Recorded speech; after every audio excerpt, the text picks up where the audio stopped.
Enfim, qual que é o grande diferencial do ABC Brasil? Se for para escolher um, é a proximidade com o cliente. A gente tem que estar lá o tempo todo. Porque a gente brinca, agora até está ficando um pouco maior, né? Às vezes o telefone já toca. Eu fui comercial há muitos anos do banco. E eu falava para a turma, eu falei, gente, aqui é o seguinte, o telefone não toca. Se você não pegar o telefone e não ligar para os clientes todos os dias, ele não vai te ligar. De novo, para um banco grande, o telefone toca. Uhum. O telefone toca, porque todo mundo quer estar operando com os grandes bancos, tem uma necessidade, está lá de alguma maneira. Para nós, não. Então, assim, é uma questão de sobrevivência. E essa questão de sobrevivência te leva a desenvolver com o cliente uma relação de proximidade que é muito grande. Esse é um ponto. Outro ponto, que aí outras organizações têm também. Eu acho que assim, é o sentimento de vamos fazer a coisa correta. Por exemplo, assim, tem um negócio que se chama, para dar um exemplo, o Banco Central, ele é um regulador muito competente. E quando você compara, por exemplo, eu tenho condição de comparar com os reguladores de outros países onde o ABC está presente, converso com as pessoas do grupo, estou sabendo, o Banco Central do Brasil não, top notch. Ele se compara aos melhores reguladores do mundo, com áreas de fiscalização e tudo. Quando você faz coisa errada, você pode tomar uma advertência, você pode tomar um processo administrativo, você pode tomar uma multa ou até inabilitação. Depende da graduação, vai subindo. A gente nunca teve um processo administrativo. Em 35 anos desse banco, nunca houve um processo administrativo contra o Banco ABC Brasil. Isso é. Então, a gente faz as coisas da maneira correta. E isso tem custos também, né? Porque muitas vezes você fala assim, você está num lugar que é meio uma zona cinzenta. Vamos ou não vamos? Não vamos. Não vamos. Então, eu acho que esse é um outro grande diferencial e também é uma coisa que ajuda muito a você criar uma cultura interna forte que, por sua vez, atrai e retém pessoas e as pessoas gostam de trabalhar num ambiente assim. Então, assim, a regra é clara. Entendeu? Até aqui vai, daqui para fora não vai. E eu acho que a terceira, assim, é um banco que sempre teve essa questão de ter muita consciência do que você pode fazer bem feito e do que você não pode fazer bem feito, que às vezes é o mais difícil. O mais difícil é você saber falar assim, o que eu não vou fazer. Porque é aí que você se perde. Se você tenta fazer de tudo, né, e sem ter os pré-requisitos necessários para ser bem sucedido e para ofertar um bom serviço para o seu cliente, aí você se perde. Então, essa consciência do que a gente consegue fazer e entregar de valor e do que a gente não consegue fazer, então não vamos nem tentar e vamos ser muito claros com os clientes e falar assim, ó, isso é uma coisa que eu não consigo te entregar. Então, acho que essa é uma outra característica. Boa. Vamos entrar então no seu. Eu acho que é o brilho dos olhos aí da sua tese aí de ABC Brasil. Inclusive nisso de o que fazer bem, saber o que faz bem e não saber o que não faz bem, né? Em 2013 a 2007 a 2013, vocês já tentaram emplacar a concessão em médias empresas e não deu muito certo naquele período. E você voltou a fazer isso a partir de 2019. Queria coletar de você os aprendizados que você tirou daquele período e por que agora vai dar certo e quais são as suas impressões, né? Já que vocês já estão fazendo isso, hoje o segmento de médias empresas já é 10% da carteira. Contar um pouquinho pra gente dessa vertente que talvez seja o que vai impulsionar uma mudança estrutural de ROI na história de vocês. Então, essa história é mais ou menos assim, né? A gente, como eu falei assim, a gente lá nas grandes empresas, que é um mercado que a gente gosta muito, é o nosso principal mercado e acho que vai continuar sendo o nosso principal mercado, mas a gente olhava e falava assim, olha, as empresas médias, elas têm necessidades muito parecidas com as empresas grandes. As empresas médias tomam empréstimos, as empresas médias exportam, importam, elas fazem investimentos, elas têm alguém para administrar a gestão do seu caixa, elas precisam de fianças bancárias, assim por diante. Então, desde lá atrás, quando a gente olhava essa questão do right to win, né, a gente olhava e falava o seguinte, olha, um mercado que naturalmente vai ser bom para expandir é o de empresas médias. Por que não? Aí a gente iniciou em 2007, você conhece bem a história do banco. A gente iniciou em 2007 e onde é que deu errado naquela época? No custo de servir. Porque quando você está servindo um cliente de grande porte, como eu estava falando, é muito custoso. Porque você tem que ter equipes especializadas, dedicadas. Por exemplo, a gente tem uma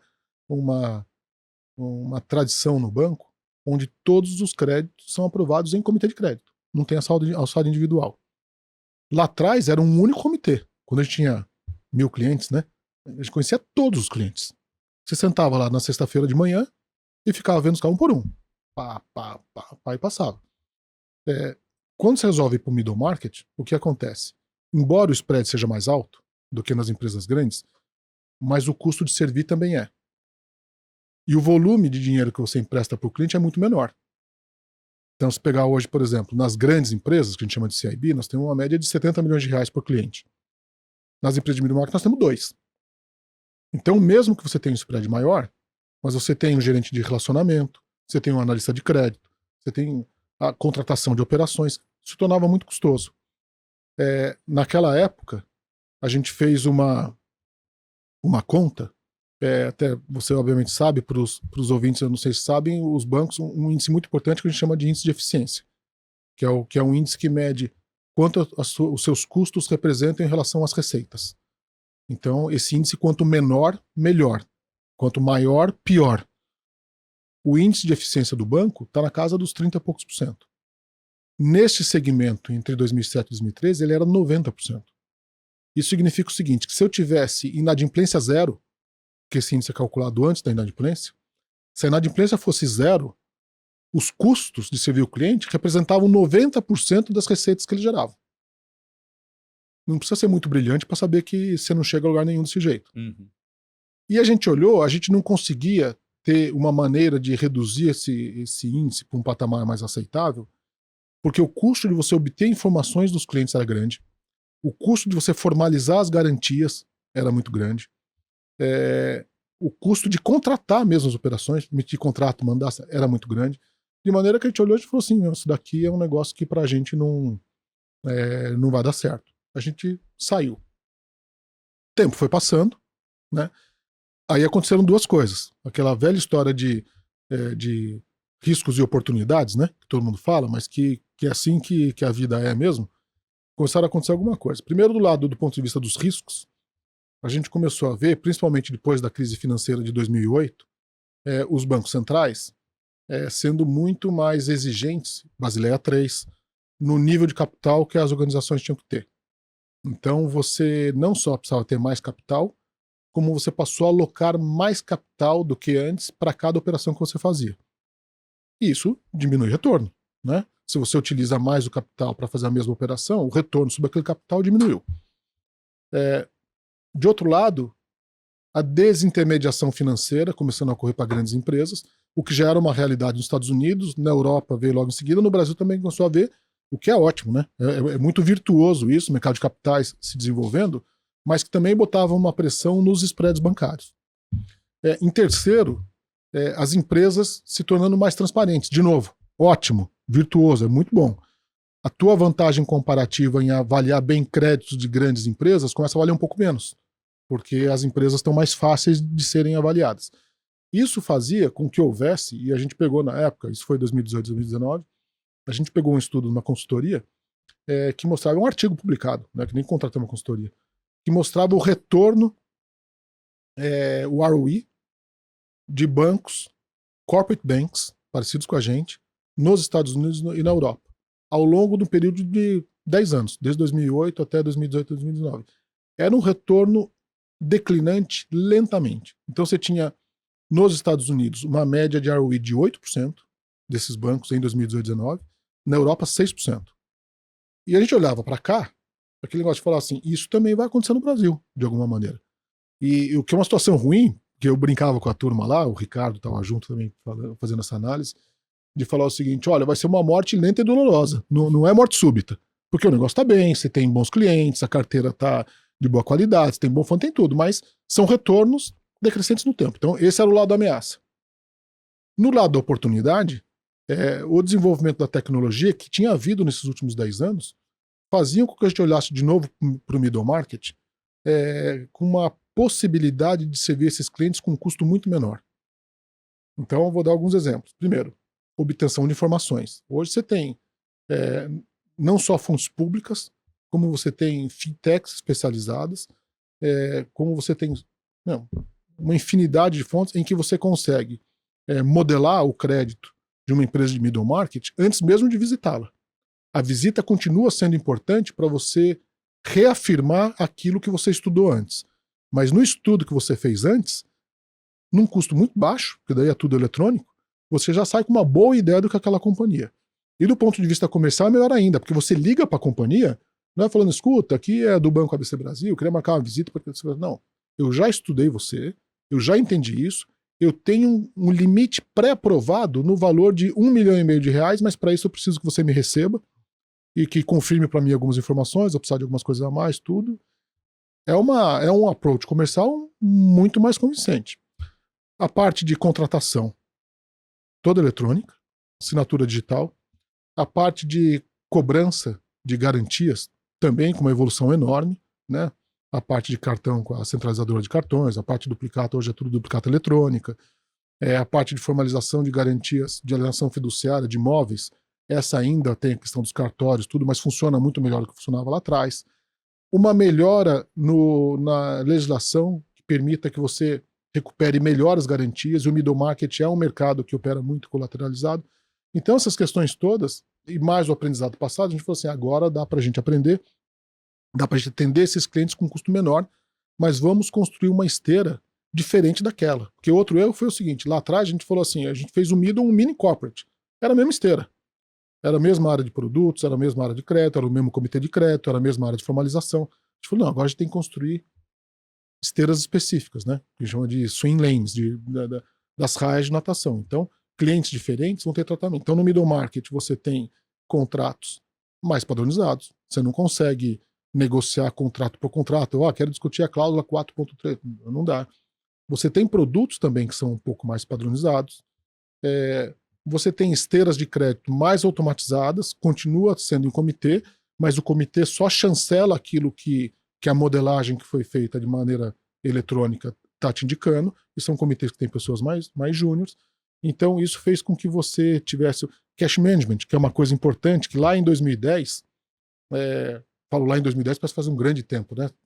13, 14 anos atrás, foi outro dia. Era muito difícil para um banco como a gente fazer cash. Em 2010, a nossa própria cobrança de duplicatas, a gente contratava os grandes bancos de varejo para cobrarem para a gente. Porque muitas vezes a cobrança acontecia nas agências ainda. Hoje isso é impensável. Isso é tudo internet banking hoje. E hoje nós temos um produto de cash management que é muito competitivo, justamente porque a gente chegou mais tarde, a gente fez um negócio 100% na nuvem, a gente fez um negócio que nos grandes bancos ainda muitas vezes as empresas têm que adaptar o formato do arquivo de cobrança ao formato que o banco aceita. Hoje a gente chega para a empresa e fala assim, manda do jeito que você tiver. E o meu sistema se adapta a você. Então, o que você tem, você me manda. Cuidar da folha salarial, pagamento de fornecedores, é isso, né? É isso. Cuidar dos pagamentos e recebimentos da companhia.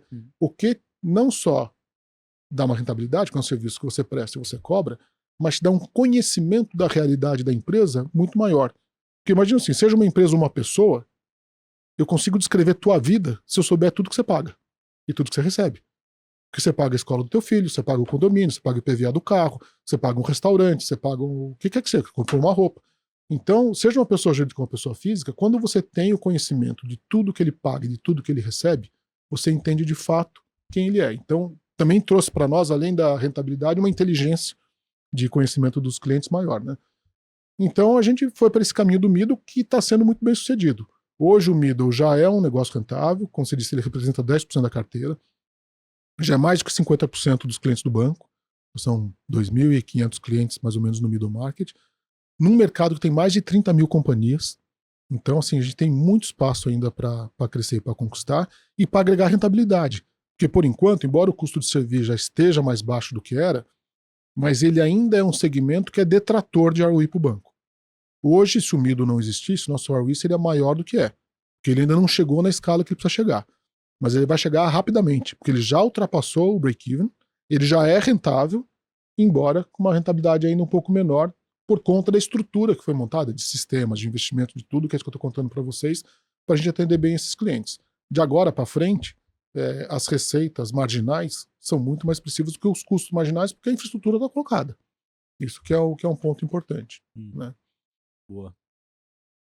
Algum ponto para complementar aí, Mate? Até onde pode chegar o ROI? Eu sabia que você ia querer perguntar isso. Então, a gente não dá guidance de ROI. Mas eu posso dizer para você o seguinte, nós não estamos satisfeitos com o ROI que nós estamos apresentando. Eu acho que a gente caminhou um tanto, mas há um potencial que será capturado. Tem dois componentes aí no ROI, para explicar. Um é essa entrada no middle, vamos dizer assim, é você entrar num segmento de margens maiores, de um público potencial muito grande, com um mix de produtos adequados e com um custo de serviço adequado. Isso é um dos lados da estratégia. O outro lado da estratégia, voltando para os grandes clientes, e voltando porque eu comentei que o custo de conquistar e de servir esses clientes é muito alto, já que você está lá dentro, você tem que ser mais relevante para ele. E qual que é o problema? Como você é um banco só de crédito, que é praticamente o que nós sempre fomos muito especializados em crédito. A gente gosta de crédito. O crédito é um produto muito interessante, que eu falo, porque talvez seja um dos únicos. O que eu lembro é o único, pode ter outros. Não vou falar que é o único, pode ter outros. É um produto que você escolhe para quem você vai vender. Então ele se torna um produto muito desejado. Eu falo assim, Thiago, para você eu vendo, Matheus, para você eu não vendo. Então todo mundo quer esse produto. Né? Diferente de uma camisa que você entra na loja e compra, qualquer um compra. O crédito eu falo, não, eu vou te analisar, vou conhecer bem a tua vida e vou saber se para você eu quero vender esse produto ou não. Então ele acaba se tornando uma porta de entrada muito importante. Agora, qual que é o outro lado? Ele consome muito capital do ponto de vista regulatório. Então se você faz só crédito, você não dá um retorno para o teu acionista adequado. E o segundo problema é que o crédito, você dá, os prazos vão crescendo, às vezes você dá um empréstimo de 1 ano, se você não tiver outros produtos para oferecer para a empresa, você vai falar com ela daqui a 1 ano. Então você se torna um banco pouco presente no dia a dia das companhias e pouco relevante para elas. E tendo então esses dois pontos em vista, um do lado do retorno para a organização, o outro do lado da sua relevância para os seus clientes, a gente começou também a expandir a família de produtos, você mesmo citou, produtos que são importantes para as empresas brasileiras. Então, por exemplo, temos uma comercializadora de energia elétrica. Mas por que você tem uma comercializadora de energia elétrica? Porque a energia elétrica é um dos principais insumos de uma boa parte dos nossos clientes. Quando você vê a matriz de custo deles, tem lá pessoal, tem energia elétrica. Se eu conseguir ofertar para o cliente uma condição mais favorável de energia elétrica, que, por exemplo, que não é energia mais barata, é, por exemplo, um preço mais constante. Então, eu uso a capacidade financeira do banco para dizer para ele o seguinte, em vez de você ficar sujeito às flutuações da curva de energia, que é um mercado super volátil, como todo mundo sabe, eu fixo o teu preço pelos próximos 3 anos. Preço fixo. Qual que é a vantagem para a empresa? Dentro da matriz de custo dele, ele fala, tem um componente importante aqui que eu tenho uma previsibilidade que eu não tinha antes. Ele paga um preço por isso. É natural que pague.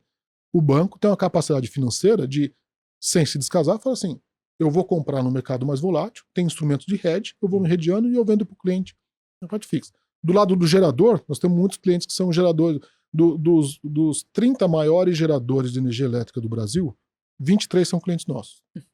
Então eu vou nos geradores, eu falo o contrário, eu falo assim, quer fazer o seguinte? Em vez de você tomar empréstimos para expansão, para tudo, eu vou comprar a energia que você vai produzir nos próximos 5 anos, pago adiantado. Pago na frente. Como o risco de crédito é muito menor, porque ele não vai ter que desembolsar dinheiro para me pagar, ele só vai ter que injetar energia na rede, é um sistema centralizado. Então, mesmo uma geradora apertada, ela continua produzindo energia. A água está passando na turbina e a turbina está girando e está produzindo energia elétrica. Então, eu tenho um risco de crédito muito mais adequado. Eu dei para ele uma condição de capital que é interessante, porque ele vendeu essa energia antes, e eu consigo comprar energia numa condição melhor que eu vou poder ofertar para meus clientes do outro lado.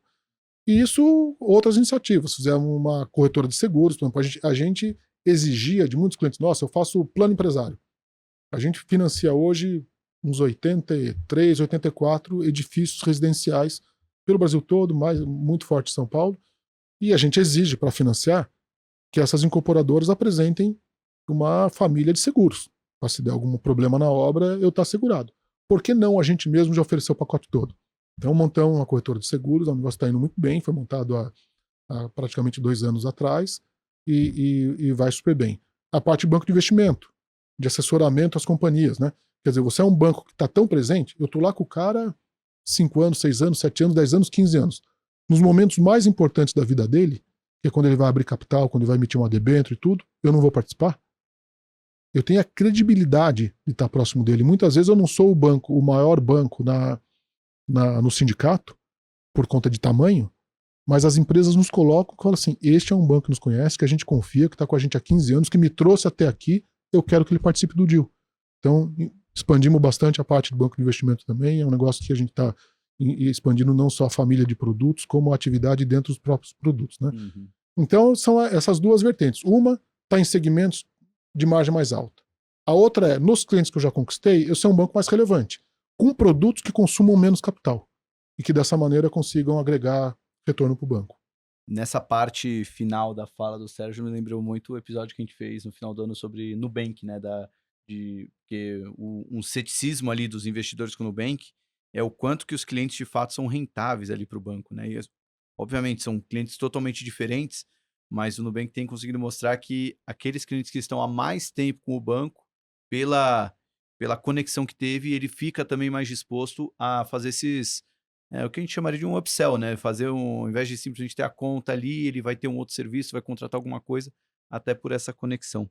Pô, Sabe que a gente fazia uma brincadeira, no tempo, durante o roadshow do IPO, que foi em 2007, né? Julho de 2007. Foi o ano que mais teve IPO no Brasil, né? Teve 50 IPOs, teve um monte. E a gente fazia uma brincadeira com os clientes, com os investidores no roadshow, sentava lá na frente do investidor, contava a história do banco e tal, daí falava para ele assim, fala as empresas brasileiras que você conhece.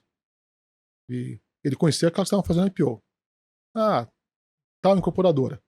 É nosso cliente, desde tal data, temos exposição de tanto, fizemos isso, fizemos aquilo, demos para ele dinheiro para ele comprar o Lendbase. Fala outra, fulano tal, é nosso cliente. Então, a gente tem a história com esses clientes. E isso é uma coisa que o empresário preza muito.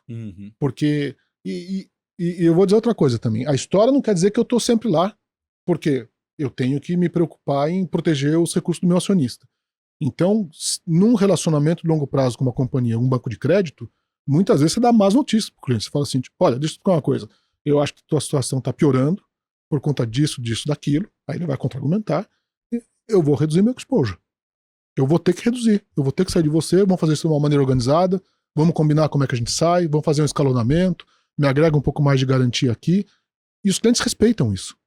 Eles respeitam porque falam assim, faz parte da vida. O que eles não respeitam é ou você sair correndo, ou você não dá transparência para ele do que você está fazendo, né?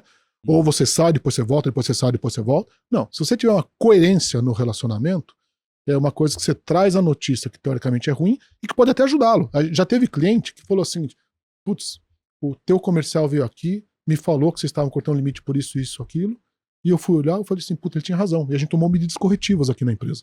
Não é sempre que acontece isso, são exceções, mas tem até esses casos do cliente falar assim, vocês me ajudaram ao me dizer um não.